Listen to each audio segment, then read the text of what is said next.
share a lot about this because I think a lot of women struggle in our search for empowerment and equality. We've lost ourselves, who we really are, our essence. It doesn't mean we cannot do anything a man is doing, but it's more about, energetically be true to ourselves as well, So. Hello and welcome to yet another episode of Unboxed, the podcast where we unravel the heart and soul of branding, marketing, and technology. I have with me Mariam Yasin. She's a wellness entrepreneur, branding expert, and content creator with over 20 years of experience in Dubai. She's the founder of Brand Botox, where she helps businesses create emotionally connected brands while keeping wellness and self-development at the core.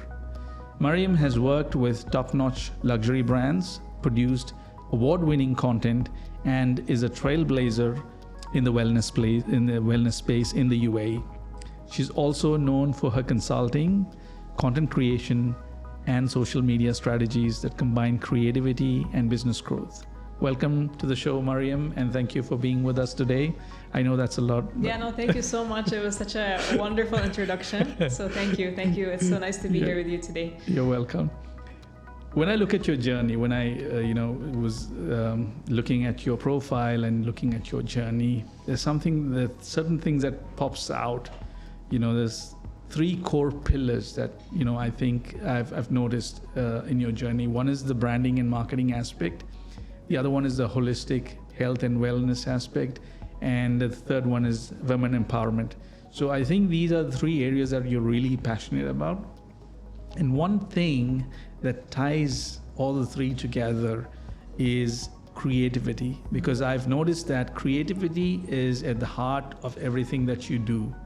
So being an agency owner, working in the industry for so long, how would you define creativity, and how did it impact your professional journey? Yeah, it's a very good question. I think that I've always had creativity at the core of who I am since I was a little girl. I think through environment, through family, there is this push to go towards the logical side, Mm-hmm. You need to get your education, you need to make sure that you can make money, which is always coming from a good place, a good Mm-hmm. intention. But, at times I pushed my creativity to the side because, maybe it's not going to be a good career path, Mm-hmm. But I think inevitably it came out in one way or another. It's my driving force, and I think all of us are creative. It's not only me. I mean, it's not just about being an artist or a graphic designer. It's about how do you express your desires, True. How do you choose to express that? Is it through what you wear? True. I've always loved fashion. I had a few years as a model as a teenager, and that was like very enlightening just to see that whole world. I was like, wow, this is so much fun, Right. getting to dress up in these beautiful things. And also you can create your own style. So that for me was sort of like a taste of how to have a variation of creativity, because I also did a lot of art lessons when I was a child. Yes. Then from there, I think I just obviously, I went to university and did all the logical stuff that you're supposed to do. But then my heart is like, I need to keep creating. And Yes. I think I excel and do my best and shine my brightest when I'm in a creative space. Yes. But I've learned over the years that sometimes that's not going to come to you on a plate, True. and a silver True. platter. You're going to have to do it for yourself. True. So I think my career path has just been a series of creative adventures, whether it's been in the corporate world. I've had a few years in corporate, or creating my own businesses. So I've had my foot in and out of entrepreneurship over the years. Purely because I just like to do things my way. And of course it's nice to work with others and collaborate, but I think when you have a vision, you want to bring it to life, and when it does come to life and you can see the fruits of that, it's such a beautiful experience. Absolutely. And I think that's what makes life worth living, really. True. Absolutely. And I think this is something that we've discussed earlier as well. I think there's a notion that creativity is all about art or painting or drawing or creating something. But, anybody can be creative. A mother can be creative in the way how she deals with her kids, or a businessman can be creative on how he runs his business. It's about thinking outside the box, right? It's about doing things that other people won't normally think about doing, or, so I feel it's Definitely. such an interesting, and that's the reason why I feel that you've been able to blend creativity in all these three areas, that you focus on so much. Yeah, I mean, I think, you're an entrepreneur also. Yes. You have to be creative, Yes. right? I mean, you don't have everything figured out when you first have the idea, or you have that nudge to like, okay, I think I should go with this. You kind Yes. of just find solutions. True. I think being resourceful is a form of creativity. True. And I do believe that meditation and my holistic background, the yoga and all the practices that I've learned over the years supports the resourcefulness. Mm-hmm. Because, when people say, "Oh, it's not possible," or "There's no way," it's like, yes, there's always a solution. So I think as an entrepreneur, you figure that out. Also, Yes. I'm a mom of 3, so you have to figure things out. Sometimes True. you don't always have the answers. True. So yeah, I think there's definitely like a link between all of that. Yes. Yeah. Our previous guest was basically into wellness as well, and she has a ethical beauty and wellness brand. Okay. And she touched upon some of the points that you're just making right now as well. So in terms of so it makes it it's interesting to know that. I'm a big sucker when it comes to names, brand names, and I love creating brand names. Although it's very interesting to work on names, it's one of the most difficult things to sell to a client, because if you have 10 people in the room, they'll like 10 different things, and it's very subjective. But I like your brand name, Brand Botox. It's quite unique. It's quirky. It's fun. It's creative. So, what inspired you to come to choose that name, and how does it add value to the services that you offer? Yeah, I think for the first time, so when I came up, I've done a lot of different branding exercises for myself, also as a personal brand. I mean, I've had different lives already. One was, maybe a marketing executive. One was a holistic wellness practitioner and trainer, educator. And now I'm more of a agency owner, but businesswoman, I can say, because there's other things that I do as well. So, I mean, in that process, I've had to brand myself. But I think the Brand Botox was just a evolution of what I was doing. For the past 8 years, I've been in production and content and social media. Worked with a lot of international brands and companies, also regional brands. So I just felt like I wanted something catchy and cool, but also was edgy. It could reflect, the energy that we're putting into this agency and what we can offer our clients. So it just kind of created itself, really. It wasn't too hard of a process, but when I got it, I'm like, that's it. You just know it. Like, I don't know if you have that feeling. Yeah, it's like when you get a name and you're just like, that's it, Yeah. So I said, okay, the brand Botox. Botox is about, anything related to Botox. This is what catches everyone. Botox, what? Brand Botox? Yeah. So Botox is like, a big deal, and it's a trending term, and, exactly. and people are, something. It catches your attention, so you get to think a little bit. Okay, what is that? There's a element of curiosity in that. Yes. So I think that's the fun part of it. Definitely. And when you put things together, and when they get to know the brand better, then it all makes sense, right? So that's how. Yeah, the whole idea, like kind of like our tagline is like we're the Botox to your socials. So we're like uplifting, or just kind of elevating, making a little fresher and better your socials and your online content. Great. That's the Brand Botox. Sure. Coming to content creation, now you are one of the earliest YouTube creators in the UAE. You have a great following. I mean, you've been doing it as far as almost 8 to 10 years back, I believe. You took a break from that. And it's quite interesting, your content, when you look at it, and it's different.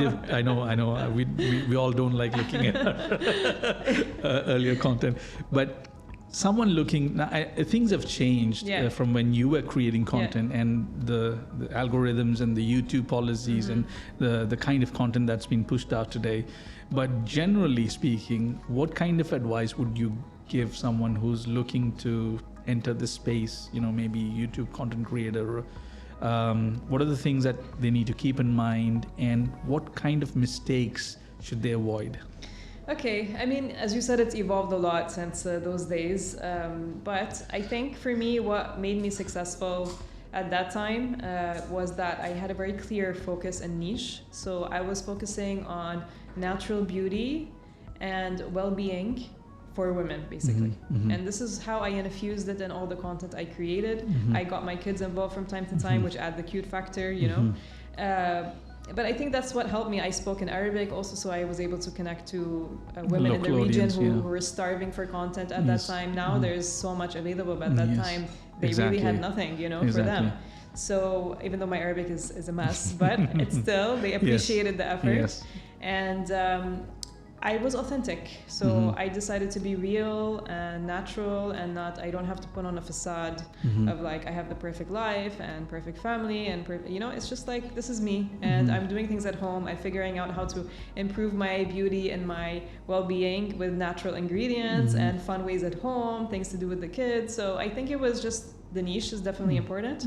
Also consistency. So I was posting every week regularly. Wow. Okay. Every week for almost, I think it was over a year. And you were doing everything yourself, editing? And yeah, I was filming, so I got a camera. I mean, I'm not professionally trained videographer, but I'm like, you know, I took some photography classes. Let me do this. I'll figure it out. This is the characteristics of an Aries, you know, we can figure anything out. So jack of all trades, master of none kind of thing. But I said, okay, I'm going to get a camera. I'm going to do this at home. At that time, I was kind of working part-time, so I wanted to be around for the kids. They were all very small at that time. So I'm like, let's have fun. This is my creativity coming, you know, my self-expression, and I wanted to be able to communicate. I think being able to connect with others is so satisfying, and it's a beautiful exchange as well. So yeah, I did it all A to Z, and I think being authentic, having your niche, showing up regularly, taking on the feedback they give you, so they give you comments and ideas. They'd really appreciate when you do create, you know, based on their ideas. So there's like a two-way kind of thing that's happening there, communication. And mistakes, I think mistakes is like overcomplicating it. If you see my videos, I don't want anyone to watch them, but you must be the first creator saying, don't watch my content. Well, you know, it's just like I've evolved so much, but of course I am proud of that person. I mean, I'm here today because of her, right? So I think a lot of people complicate it and they want it to be looking the most beautiful and the best and so professional and and I need to spend money. But if you're not regular and consistent, none of that's gonna matter, you know. So I know a lot of people come on and they go because they can't maintain it. It's just you gotta find an easy way to maintain. So batching your content, finding ways to integrate it into your daily life instead of, you know, having to switch into something else. So if you notice, a lot of the very creative, very successful creators are the ones that integrate their work into their channel. So like the makeup artist or, you know, I know there's a lot of young fun YouTubers out there, but it's become their life because now they've monetized. But otherwise, generally, it's like you need to have it integrated somehow. You don't have to share everything about your life, but it makes it easier just to integrate it. Maybe as you're doing as well with the podcast. Exactly. Yeah, that's basically what the whole idea is, to, like you rightly mentioned, to integrate what you're doing, and that makes it a whole more easier and interesting as well. And less complicated. It's complicated. Just like it's there and it's ready to go. Let's do it, kind of thing. Exactly. As a content creator, you've also helped other creators establish themselves. I think there's this very famous guy who is having his podcast, and he's also on YouTube and on other social platforms. And you've been instrumental in setting it up and advising him and creating this kind of following. How was that journey like? And because, as you know, podcast is a platform that's really taking off. Especially a lot of listeners. If the host is interesting, if the topic is interesting, definitely there's a lot of following. So, for anyone who's aspiring to start their own podcast, what kind of advice would you give them? And could you give us some examples on how you guided this person? I know you don't want to mention that person by name, but how did you guide him to achieve where he is? Yeah, so I think where a lot of people kind of are misinformed or they lack the awareness or the education is just the strategy part. You know, what does it take to make a podcast successful? You know, so I think my background in creating content and production, and I've already worked with, you know, other influencers.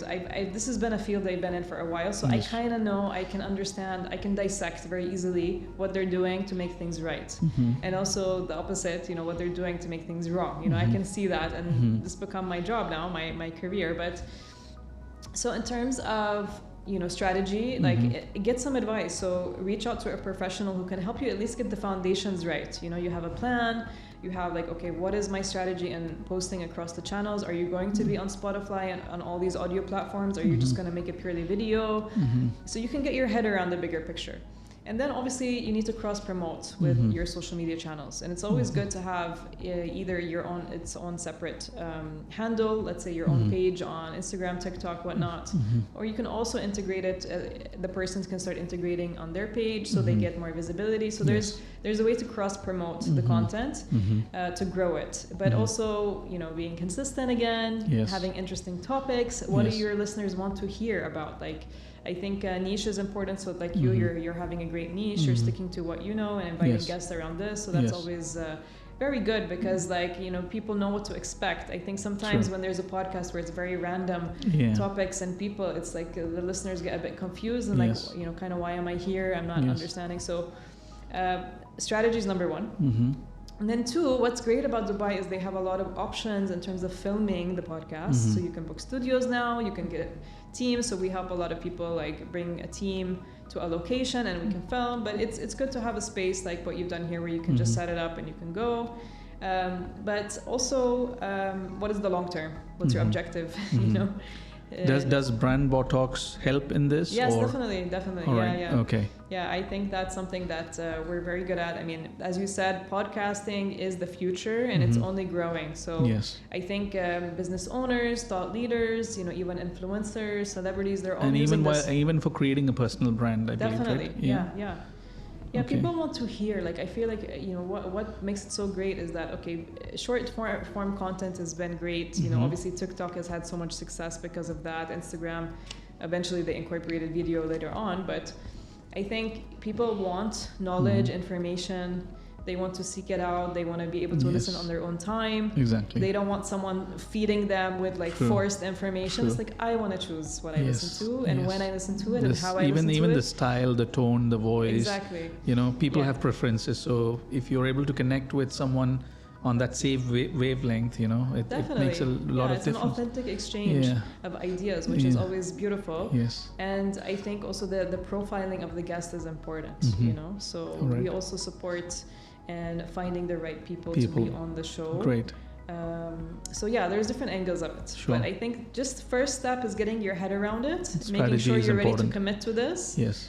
And then the rest can be done very easily. You batch the content, like, you know, here you're doing 3 in a day. You know, you can easily do, you know, 3 to 4 in a day. So then you have the month's content done. So there's a thought process behind it, which makes it like less of a, you know, this is a lot. So from what you're saying, what I'm gathering is like there are 2 aspects to this. One, the critical part is to have a clear strategy and get it right. And then you have the regulars like, you know, the consistency, the postings, the kind of content, guests, location, and on all that, you know, making sure that it's in line with the strategy that we've developed. So I think it also another thing later on is to monetize. Monetize. That's my next question so about making money. I think everyone wants to make money. So when you have the right audience and the right following and you start profiling in the right way, then you'll find, you know, automatically brands will start coming to you. But you can also reach out and start having sponsored shows, or you have a feature or whatever. There's ways to integrate it where it's not so much in your face, but that's always interesting, you know. Everyone wants to be able to justify the costs as well, you know. Sure. So as someone who's starting out, what should be the priority? Should they be thinking about monetizing it from the beginning, or it just comes along when, you know, when you start growing, or should this be at the back of your, you know, head before you even get into this journey? if that is your priority. Yeah. And how do we go about this? I think it's a bit dangerous to start at the beginning thinking of money, because then your intention is not aligned with the bigger picture, and it's going to show in the content. Yes. You know, it's going to start being very kind of phony and maybe inauthentic, which is what you don't want. Yes. People can see through that. People are very switched on. They can know right away if this is genuine, authentic content or not. So I think you can have that in the plan, but I think first of all, get the numbers going. Show brands that you have a reason to collaborate with them. You know, like you have numbers, you have statistics, because now social media, you can see all the breakdown. You have all that. So then you can create a profile, and then when the time is right, you can make that happen. Great input. And we have so many platforms. Like when it comes to monetizing, from your experience, which is the best platform that, bang for your buck? Honestly, I still monetize, even though, I don't have huge numbers. I actually created a video on this maybe last week or so. All right. So I think when you have a niche, you're authentic, and people can see there's an authentic engagement happening. You can still monetize. So I still have brands coming to me, whether it's like maybe wellness related or beauty related or various things. Like I've done even like workout wear or different forms. But I always had to ask myself, does this align with my bigger picture or not? So I think as long as you have a strong personal brand, so this is personal branding now. Yes. Brands will always want to find a way to work with you in various forms, whether it's through events or through your pages, through your business as well. I mean, there's different forms of that, but you need to be so clear on who you are and what you represent, right? What are your key messages. True. So I think when people come to my pages, they can get a clear idea. I think I've had to kind of cross over between the holistic and the branding, but I think it's happening step by step, but people can understand that it's a part of my background, and it's something I'm very passionate about as well. That's what I was getting to, actually, because you're a content creator, you're an entrepreneur, you are a mom. So, and sometimes it could be quite burdening, everything happening at the same time. And sometimes, being a creative person, you may end up with some kind of roadblocks or... So how do you manage this? I know your wellness, you being in the wellness space helps you with this. But can you elaborate more on that? When you have something, when you have a creative block at time, how do you overcome this, and how do you conquer it? Yeah, it's interesting. So this will probably go into my feminine journey a little bit, because I think that from a young age, I understood that in order to be taken seriously and to excel, I need to be quite masculine, despite my appearance, which I may seem feminine, but energetically, I'm talking about behaviors, mannerisms, ideas, thought. So a few years ago, I realized that this was creating a tremendous impact in my health and just my relationships and general way of living and operating. My daily life was just a bit upside down. So I started kind of studying, getting into what does it mean to be a woman, be feminine, be soft and receive. And I'm very action oriented. This is a masculine trait, business generally is a very masculine environment, so it's like how to balance all that and still be nurturing to my kids and also take care of myself and also give and receive in the relationships that I have around me, whether it's family, friends, partner, whatnot, so that's something that over the last few years I've been very kind of focused on, being more conscious about it, because I think my wellness journey started when I was only in my 20s, but then that was a very kind of one size fits all approach, and it was very much about the mind for me, subconscious mind, which again is like thought and logic, which is masculine. So now it's about like getting into the body and kind of what do I feel like today? What does my body tell me? Nature, being in nature for me is so important. It really helps me just to like release and get some inspiration, traveling, and also just like understanding what I want to do that day. I mean, I make a general plan, but then I wake up and decide, what am I doing? I'm going to do this. I'm going to do this. And that, I think that flow for being a woman is so important. Yes. And that's kind of revolutionized how I live my daily life. So I really share a lot about this because I think a lot of women struggle in our search for empowerment and equality. We've lost ourselves, who we really are, our essence. It doesn't mean we cannot do anything a man is doing, but it's more about, you know, energetically be true to ourselves as well, you know. So balance, I guess balance plays being balanced about with everything, your priorities and and I think the corporate pushes the masculine 9 to 5. You know, women are not working in this way. Yeah, exactly. We go 9 to 5 and then we go home and we still have things to do with our family and our kids. Exactly, it's a 24-hour job. So we need to be able to flow, and when we flow, we can do even better. True, you know? True. You touched upon personal branding, and you know, people. There's something called perceived value. If you hear something from someone who is considered as an expert, you know, you give more weightage to that.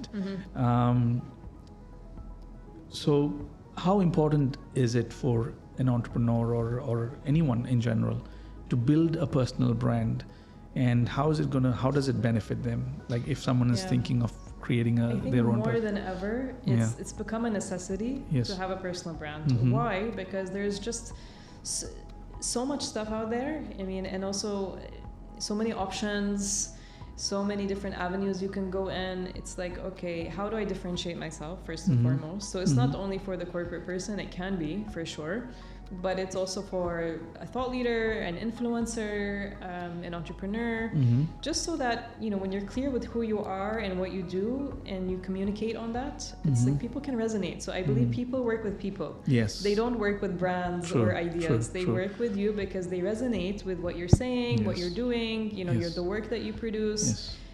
They need to connect with you. Yes. So personal branding is about creating that avenue to communicate through content. Yes. And also just elevating your online presence. So when you type in your name or you type in we all search people, right? True. It's the first thing you do when you meet someone. Exactly.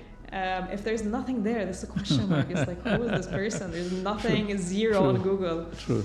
And then if there is stuff coming up, then what kind of stuff is it? Is it articles? Is it like features? Or is it like, you know, I don't know, content? But is it positive? Is it negative? Like, so it's always good to do an audit of yourself. Yes.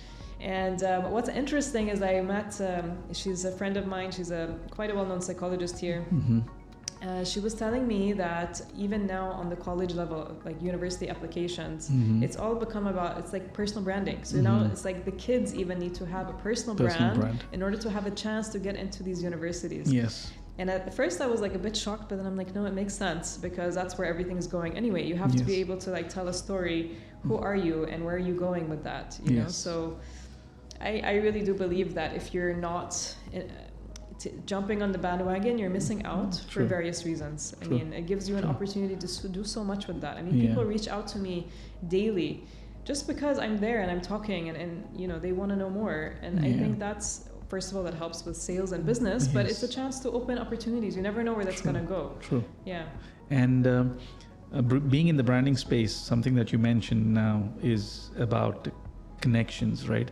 So looking at the other way around, businesses, companies, when you talk about brands, it's about humanizing those business, right? Giving them a personality, tone, and so that they're able to connect. So we talked about this personal connection. So the reason why we do build brands for business is because brand is like a feeling, right? It's more emotional. Yes. And we need to connect with the audience that they're trying to reach. So looking at it from a different perspective, you know, I feel that I mean, that's why we also encourage. It's about trust. It's about connection. Definitely, we encourage let's say, the founders or let's say the senior management to build personal brands, not because you need to find another job. It's because you need to humanize where you're at. Exactly. And that makes such a difference. You know, there's so many companies and nice brands out there, but until I know the people behind it, I mean, true, absolutely. I don't know. Is it the right place for me or not? Absolutely. You know, for me, their it's values, so what they think is important, what they are yes. passionate about. I think there's a lot of research also. I mean, people do research. When I'm signing off a contract with for something, I do want to look at who are the people behind the brand and understand them more. What are their thoughts? What are their, the core values? That is it aligned to what I believe in, right? Yes, for sure. That makes a difference when you're working together, for sure. True. You've covered a little bit of this in the previous question, but specifically coming to this, what advice would you give women entrepreneurs? So again, I feel like, entrepreneurs, even maybe more than being in corporate, you need to work all the time. You're not really switching off ever. So the whole idea for women is like, we operate on a 28-day cycle. This is a bit of biology now. So we need to work around this cycle. And when I advise women on, a lot of them have burnout, they have health issues, infertility, like so much is happening with women these days, and it's getting only worse. So I talk about this because it's a way to come back to yourself and also understand what your body needs, how and when to work, when to retreat, when to energize and be out there. For women, we receive, this is our energy. So for business, it's always better to be in a receptive state as opposed to chasing all the time, There's a lot of women now, they're just so masculine that it's hard for them to grasp the feminine concepts. But the cycle syncing, which basically means they need to sync with their cycles, their hormonal cycles and their monthly cycle to operate energetically in the best way for work, for personal life, for all aspects. And it does wonders. It does wonders for women who are looking to kind of reconnect with themselves and also excel in what they're doing. We all want to be successful. Exactly. That definition varies for me and you and everybody else. But whatever success you want to create, do it in a way where you still feel healthy and elevated and energized and all that. If it depletes you, then something's not right. So what does success mean to you? Well, for me, I think I've let go. I had an epiphany today, actually. I was thinking about how in previous times that I was experimenting with entrepreneurship, I had a very idealized outcome, And I think for the first time now, the universe has guided me into the Brand Botox. It was not like I put it on a pedestal and I'm going to make it happen and this is everything's going to be perfect and whatever. It just kind of evolved into that out of a maybe necessity, but just like naturally. And success is just being able to do what makes you feel good. I think obviously, financially that will come if that's part of the formula. Yes.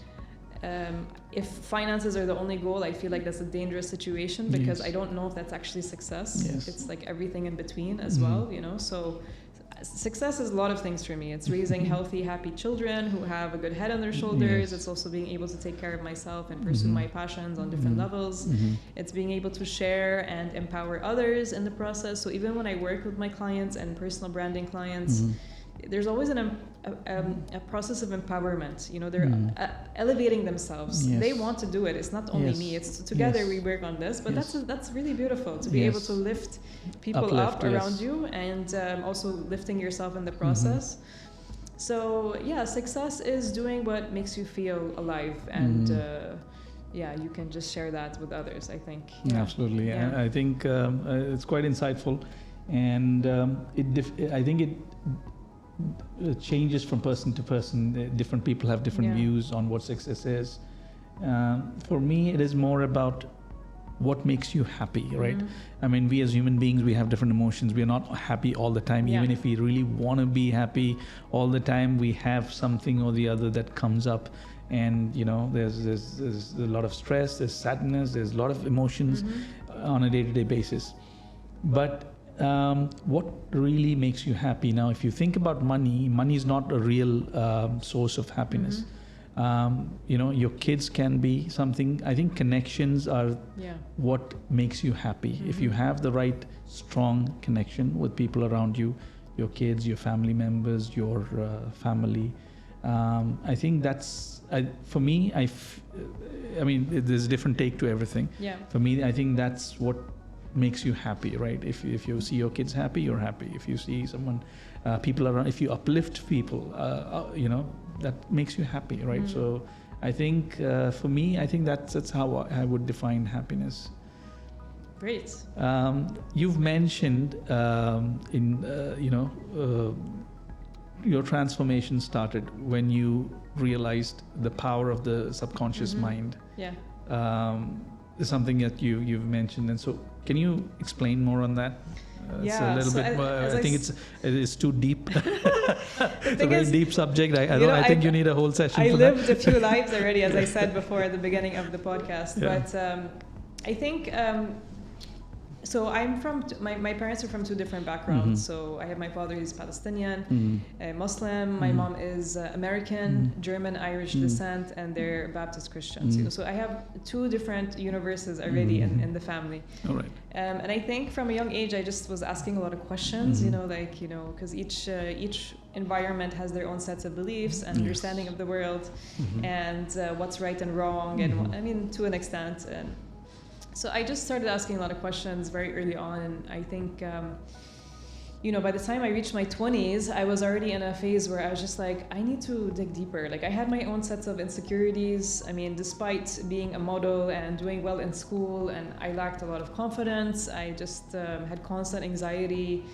I had a lot of internal stuff going on, Also, my parents split when I was 18, so I think that contributed to how I was feeling. And I knew that a doctor could not. I didn't want to take a pill. I just intuitively knew that that's not the solution for me. So I had a friend of mine who introduced me to a workshop on the power of the mind, and I was just like, wow, I automatically knew. I think my soul knew that there's something to this. I need to explore a bit more. This was before. Now, now this is trending. Everybody knows about it now. This was in my 20s. So, without revealing my age, it's been quite a few years ago. Some people have their calculators out, so. I know I still look young, but, so I just started diving in because I realized the more I explored, the more I started working on myself, the better I felt. And I was discovering so many things instead of fitting into a mold of who I should be or who I'm supposed to be, which was very confusing as it was. I was like, okay, I'm going to walk my own path and figure out who I am. And it happened early on. So I guess I had a premature midlife crisis or something, but it helped me to heal in so many ways. And it's been a beautiful journey because after that, I was able to share with others. I was educating in the region. I was working with all the brands and corporates as well. I had a collaboration with the ministry, UAE Ministry of Culture as well. So it was a really beautiful journey. And I think understanding the mind-body connection is very empowering because you can understand your limitations, your fears, because basically it's your limitations and fears that are holding you back from whatever you want to do in life. It's very simple, actually. Yes. And once you kind of know the process of clearing that out, and I continuously work on myself. It's not like a destination and then you're done and then you're enlightened and you can just float on a mountain. It's a never-ending journey. Ongoing process. Yeah, but I think it's contributed to how I'm able to keep growing and evolving, and it applies to work and your career, and it applies to family life, because it gives you a perspective of things. Then also mindset, discipline, how do you define, you spoke about happiness. Well, everyone has this desire to figure that out, but maybe it has different definitions for everyone. True. So I think self-development should be in schools. It should be a prerequisite for your life in general, because this is the true power that we have, and I'm so happy that whatever has transformed over the last few, I guess a decade and a half, 2 decades, it's become mainstream. Almost everybody knows what it is to meditate, or they're already meditating, they're doing yoga, they're ready to explore holistic approaches to their health as opposed to taking pills and whatnot. Not to dismiss the medical system, but having a 360 approach to what's going on as opposed to just putting a band-aid on things, Exactly. So it was just so beautiful, and that was been a very fascinating time of my life, and I got to meet so many different teachers and people, and I think that it's still very much a part of me, but I just share it in a different way, and maybe a bit more focused on women right now. Yeah. All right. But let's see in the future, who knows? Interesting. So Mariam, we've started with talking about creativity, and we talked about content creation. We talked a little bit about wellness. Before I let you go, I just want to your advice, or what advice would you give on the different practices you recommend for people to align their personal and professional lives through wellness and holistic health? Yeah, I think just being intentional with what you do. Mm. So I think anyway, generally we're moving away from this thing of this idea of just doing whatever you're supposed to do kind of thing. I think also the newer generations are helping True. us to break free from this nonsense. True. But it's also being intentional with what you want and your desires and how you choose to create, because we're all creating, we're all creative people. Yes. However that comes is different forms for all of us. But I like to do every year, and probably twice a year I review this, where I my New Year's evening is not a crazy party and all that. It's me with my journal, and I'm writing down all my intentions for the next year. The more specific the better, but it can be around work and around your personal life, traveling, and all the areas. You know, it's good to be comprehensive, nice. not just focused on and one area. good thing about being a podcast host is like you get to you get to learn a lot. you get these insightful tips and tricks. But it's so effective because if I review, so I reviewed now in the summer what I wrote in Jan, because I kind of leave it. I don't really stay so focused and overanalyze it. It's like, this is what I'm feeling, this is what I want. It brings me joy when I look at all of this. Then I leave it, and then I review maybe 6 months later, see what has already created, because it just starts creating itself, funny enough, because already and subconsciously you've aligned your energy to what you want. Then 6 months later, okay, great, that's manifested, that's there, okay, that's happening, and then by the end of the year you get to have a whole new list, and it's amazing what can happen in 1 year. It's crazy, I can tell you. Of course, you got to put in work and action. It's not just like you said and that's it, but it's a balance. But that's very powerful, and that's a part of like getting to know yourself and self-development. What do you really want? I think when I was doing therapies over the years with so many people, that was the biggest block for most of my clients, was answering that question. What do you want? You don't want this, you don't want that and this, but what about like what you really want? And they had to think about it. So I think once you have that clear, then you can just create it. It's so easy after that. Wow, that's interesting.